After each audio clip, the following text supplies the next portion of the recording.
今年呢，木星就會由巨蟹轉去獅子啦，土星同海王星就會由雙魚轉去白羊，天王星由金牛轉去雙子，而冥王星呢，就一早已經進駐咗水瓶座啦。咁我哋咧就逐一去睇啦。首先呢，先睇咗木星先。木星咧每一年都會轉星座嘅，所以係會掌管嗰一年嘅趨勢。木星咧喺25年嘅時候咧就由雙子去咗巨蟹，雙子咧剛剛就係木星弱勢嘅地方，但係去到巨蟹咧就係佢躍升嘅地方喎。即使你見到咧呢一個好似由一個谷底啦跳咗去一個頂峰咁樣，咁所以喺25年嘅年中咧係有一個比較明顯嘅轉接期嘅。咁呢個等陣呢，我哋就會再回顧一下啦。至於2026年，木星就會由巨蟹轉向獅子，所以26年入邊呢，木星大概有一半時間響巨蟹，另一半嘅時間呢就會係獅子座嘅。咁我哋咧重溫翻啦，木星響巨蟹座嘅影響先。雖然咧響舊年已經講咗啦，咁但係26年木星仍然係會有一半嘅時間停留響巨蟹座。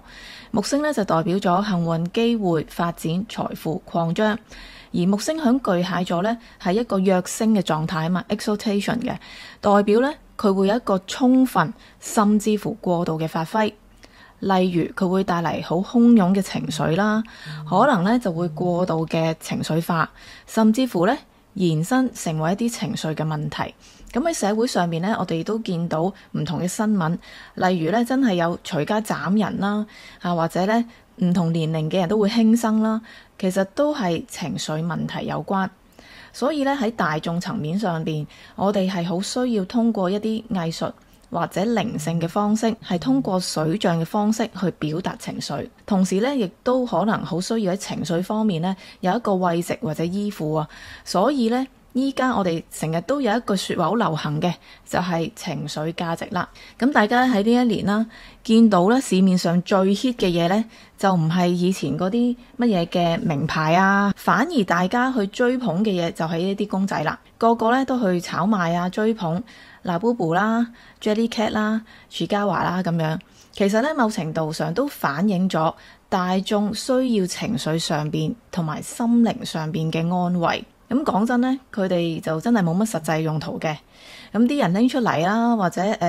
擺喺個袋嗰度，擺喺屋企入邊，其實都好似要有一份情感上邊嘅慰藉咁樣。咁而喺木星巨蟹座嘅期間呢，我哋可以點樣去獲得更加多嘅機會同埋發展呢？例如我哋可以多啲相信自己嘅直覺、靈感啦。可能直覺上你覺得如果我做某件事啦，或者轉去某份工呢係適合嘅話，咁你都係可以跟住你嘅感覺去行嘅。另外呢，亦都可以利用呢啲時間呢去強化或者建立一啲情感嘅關係，在公在私都好啦。